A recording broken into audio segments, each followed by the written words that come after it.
I never intended to invite you. We don't desire you here. That's what my soul brother declared at my only brother's wedding, the once-in-a-lifetime family occasion, and I discovered I was shut out. My name is Samantha, and for some reason, I was frequently the only one excluded from family gatherings.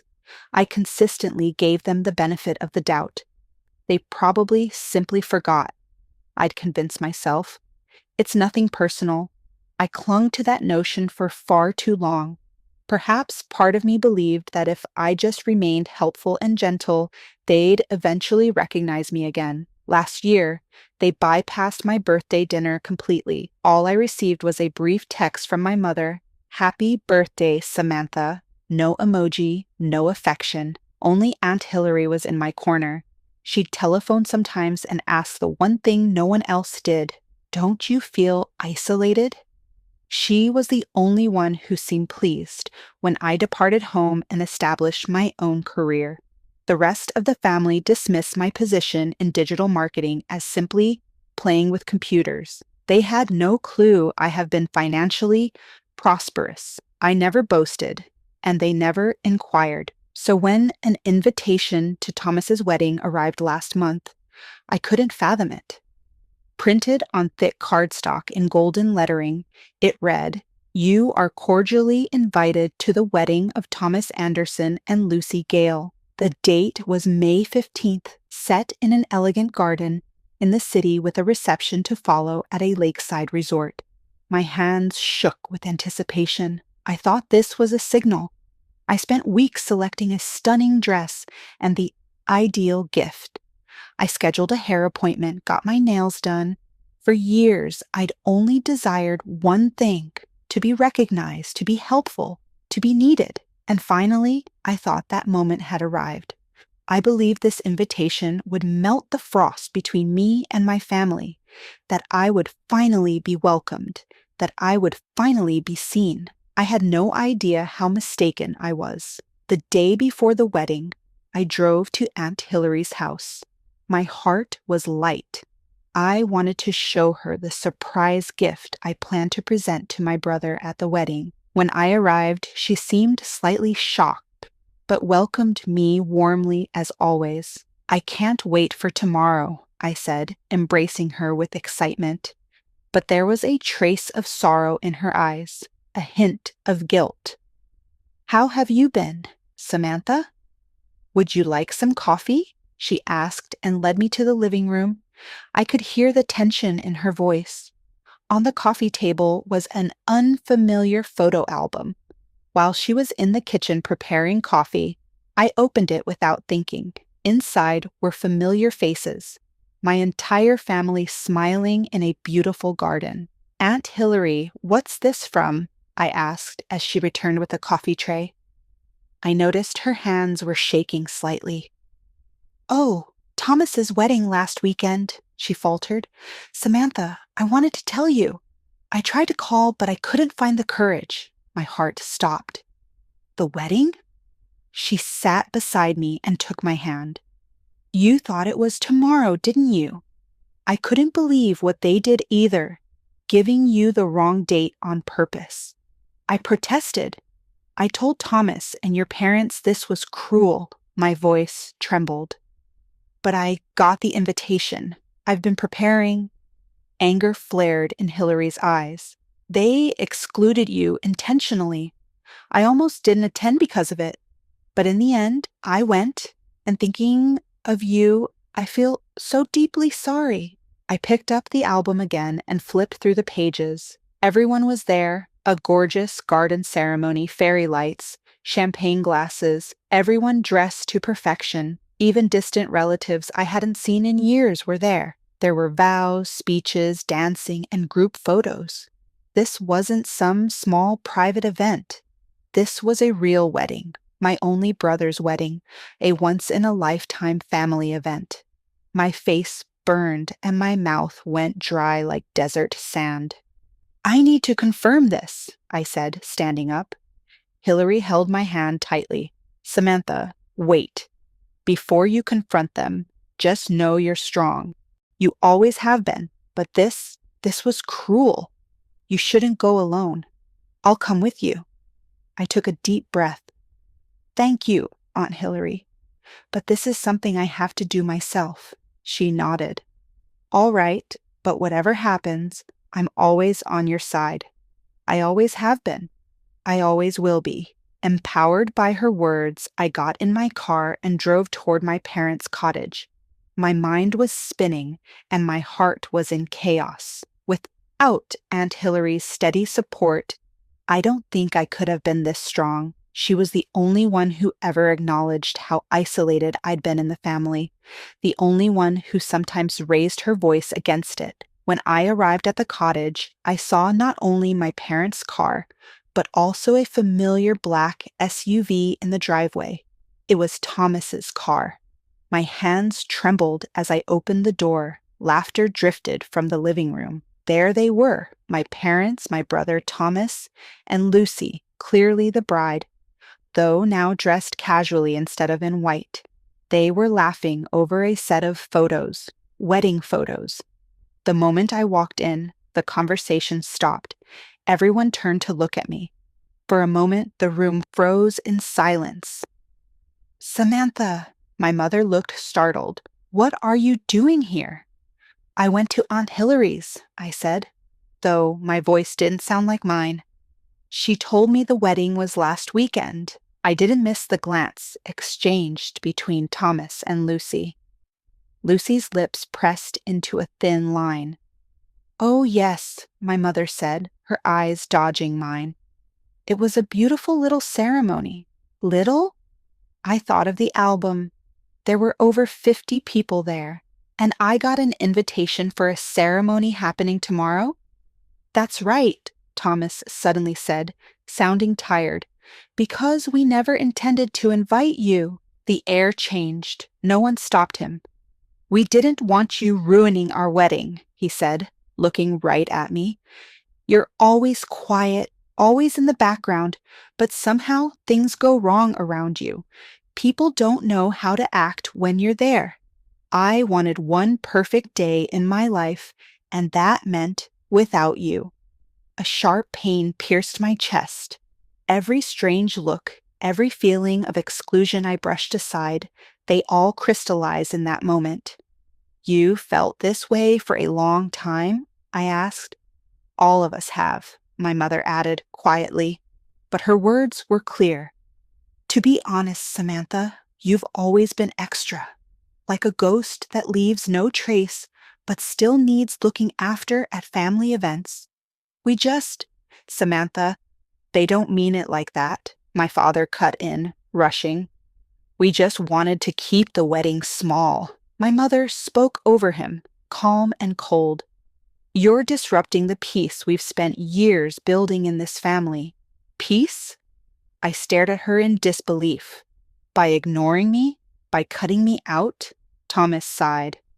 Let's end this conversation. We tried to avoid this. This is exactly why we didn't invite her, he said, looking at my parents as if I wasn't even there. Take the hint, he said, cold and clear. We don't want you. Time seemed to stop. No one moved. I see, I finally said. I turned on my heel and walked out of the house. Before getting into the car, I called Aunt Hillary. Thank you, Auntie, for always being in my corner. Always, Samantha, she replied softly. You are my family, and family isn't about blood. It's built on love and respect. Her words echoed in me. They gave me the strength to decide what to do next. On the drive home, I couldn't stop hearing Thomas's words. Take the hint.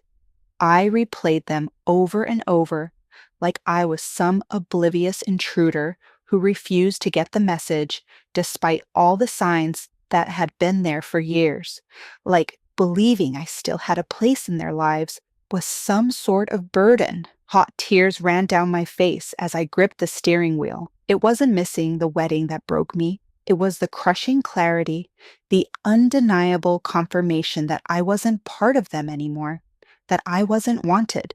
But here's what matters most. I'm not someone who seeks revenge.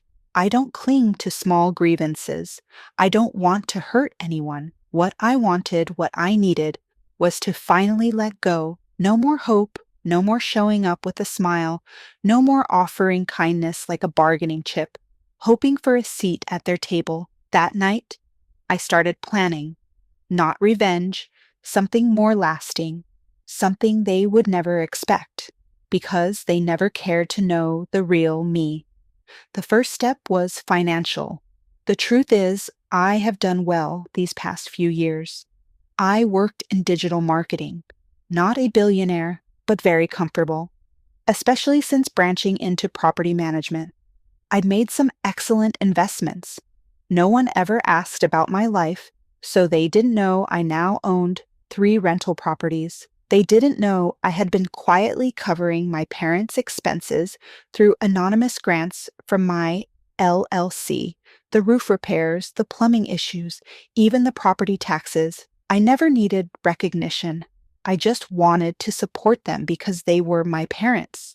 The next day, I contacted Susan Wang, my attorney. She's the sharp woman who handles my real estate investments. Once I explained the situation, she sprang into action. "They've been emotionally abusing you for years," she said, jotting notes down.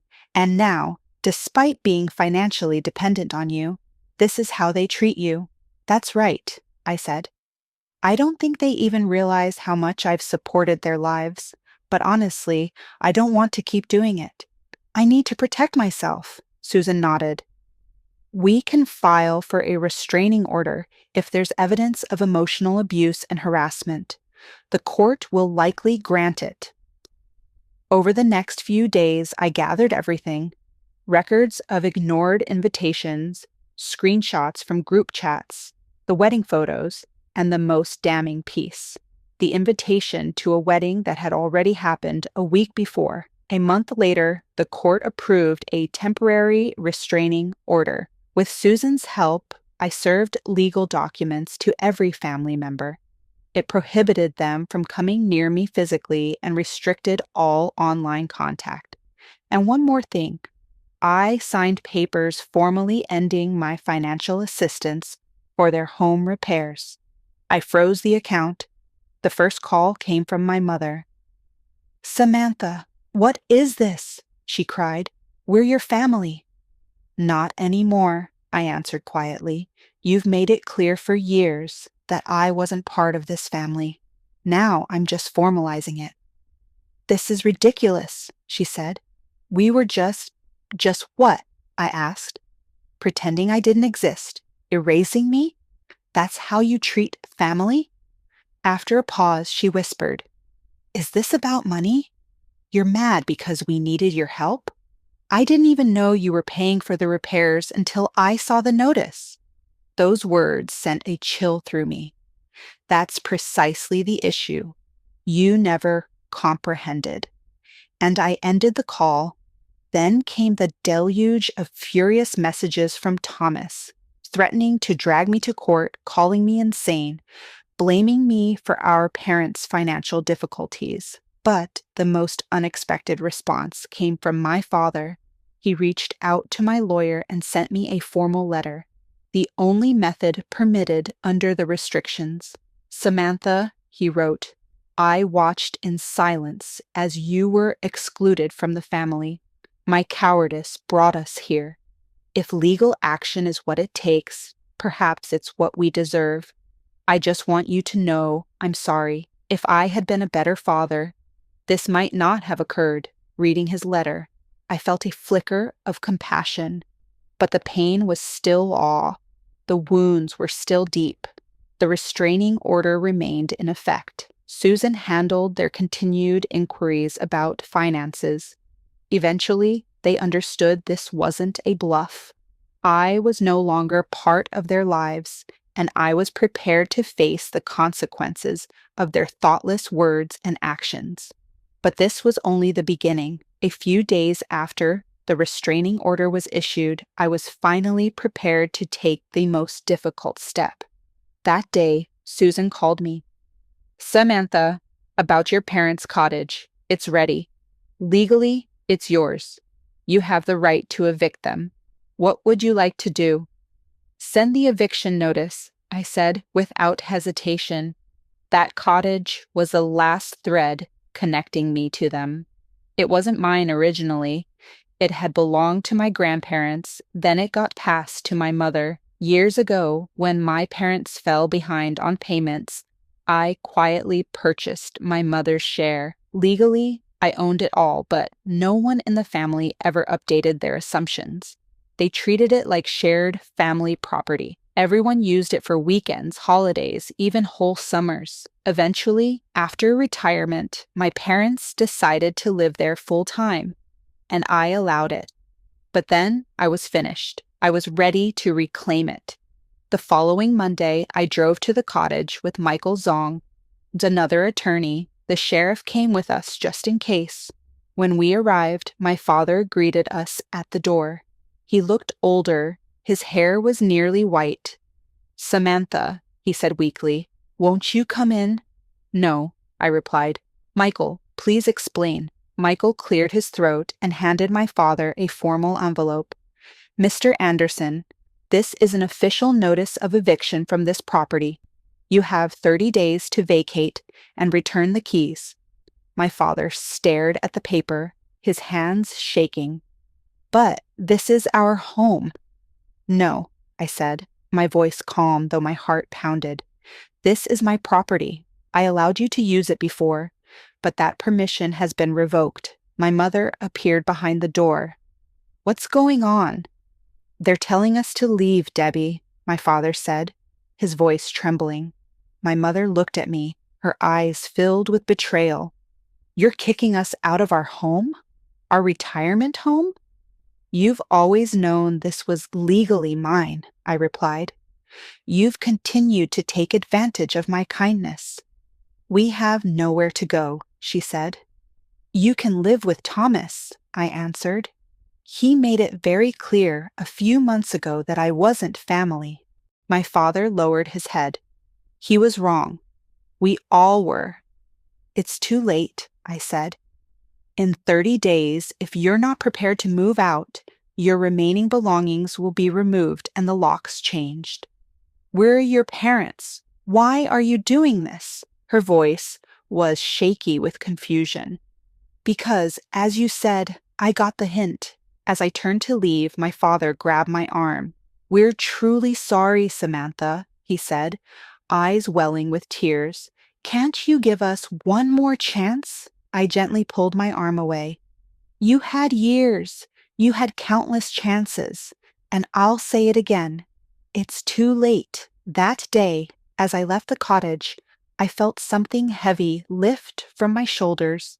I no longer needed their approval. I no longer needed them to define my worth. 30 days later, they left quietly. The cottage was sold. I began a new chapter. About 3 months after evicting my parents, it happened. It was a September day touched with the first hint of autumn. I got a call from reception at my office. Samantha, there's someone here to see you.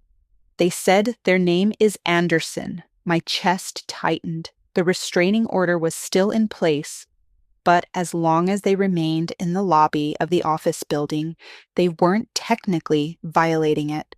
I took a deep breath. I'll be down in 5 minutes. When I got to the lobby, I saw them. My parents looked older, especially my father. His shoulders were hunched. New deep lines had carved into my mother's face. They wore cheap clothes. I noticed a hole in one of my father's shoes. Samantha, my mother said, her voice soft and trembling. She took a step forward, but I instinctively stepped back. What are you doing here? I asked, keeping my voice as steady as I could. The restraining order is still valid. We know, my father said, but we needed to talk. Go through my lawyer, I said. We can't afford one, he replied. His voice was small, wounded. Samantha, we've lost everything. I looked more closely. My mother's wedding ring was gone. The heirloom watch my father had inherited from his father was missing. Had they pawned them? After we left the cottage, we rented an apartment, my father continued, but the rent was too high. Then the car broke down. We couldn't afford the repairs. My savings ran out. He trailed off. We tried staying with Thomas, my mother said, but things with him and Lucy, they're not doing well. They have problems of their own. We're living in a motel now, my father added. We can afford maybe one more week. After that, we don't know. Tears welled in my mother's eyes. Samantha, I know you'll help. You've always been a good girl, so caring. You've always looked out for us. Always forgotten, though, I said quietly. Can't we just put the past behind us? My mother pleaded. We're your parents. I looked out the large lobby window. The autumn sunlight painted the fallen leaves on the street gold. It would be so easy to go back, to help them, to hand over the money to fix their problems again like I used to. For a moment, I felt the temptation. Their suffering tugged at my heart. But then I remembered Hillary's words. Samantha, take care of yourself. If they won't treat you like family, you have no obligation to treat them like family either. I can't help you, I said. Simple words, but they were incredibly hard to say. But my father began. I'm not your bank, I cut him off. I'm not your parent. And just like Thomas said, I'm not your family, so I don't owe you family duties. My mother started to sob. We were wrong. I admit it. Please, just give us another chance. There are no more chances, I said. I'm done. I turned away from them and walked toward the elevator. My heart ached, but at the same time, I felt a strange sense of relief. At least let us stay one night, my father called out from behind me. I didn't answer. I pressed the elevator button. Before the doors closed, I could hear my mother crying. Tears welled in my eyes, too, not from sadness, but from the relief of finally choosing to respect myself. That night, I called Aunt Hillary. My parents came to my office. I explained they needed money, but I said no. That must have been a hard decision, she said. It was, I admitted, but I think it was the right one. It's time I start living my own life. You're absolutely right, Samantha, Hillary said. Your life belongs to you. A month later, I received a message from Lucy. I've decided to leave Thomas. I've started our divorce proceedings, she wrote. After seeing how he treated you and watching how he handled things when your parents were in trouble, I finally saw who he really was. That must be so hard, I replied, surprised by the wave of sympathy I felt for her. He's changed completely. Ever since I brought up divorce, he's been spiraling. He stopped going to work. He's been drinking too much. He got fired last week. I looked out the window, torn inside. Samantha, let me say this. We were wrong about the wedding, about cutting you out. I followed Thomas, but it was a mistake. After reading her message, I sat for a long time. I didn't feel joy or satisfaction at what my brother was going through. Instead, there was a strange emptiness. He was now facing the consequences of his choices, just like I had for so many years. That evening, I passed by Thomas's apartment.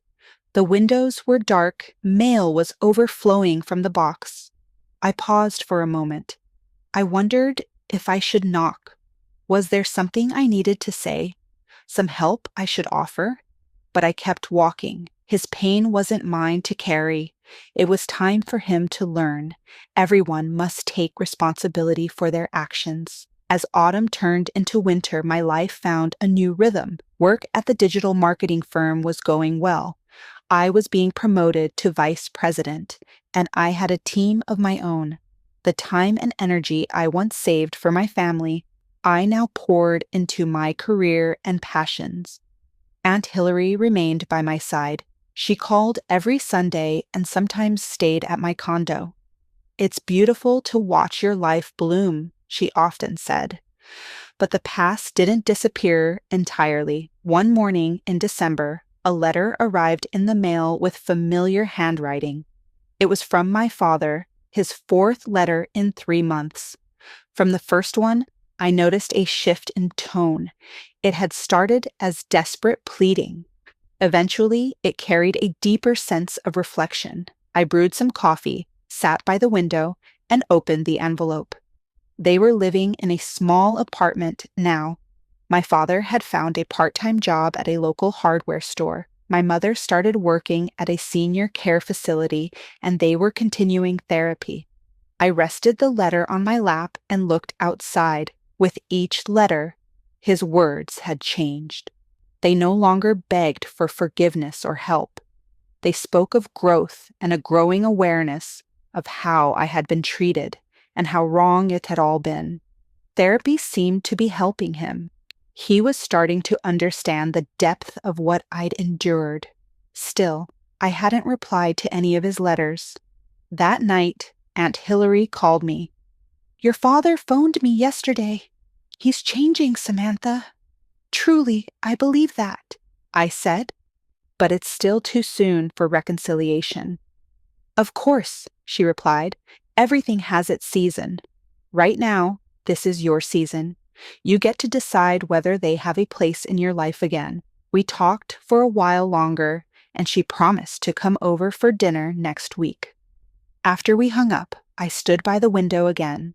The city lights glowed softly through the snow. Life is strange. A year ago, I would have done anything to be accepted by my family. I had tied my worth to their approval, but now I see things differently. My value lives within me. I have learned to love, respect, and protect myself. Maybe the day will come when I reconcile with my father, maybe with the family, but if it happens, it will be on equal terms. I will never let them define my worth again, and I will never be invisible again.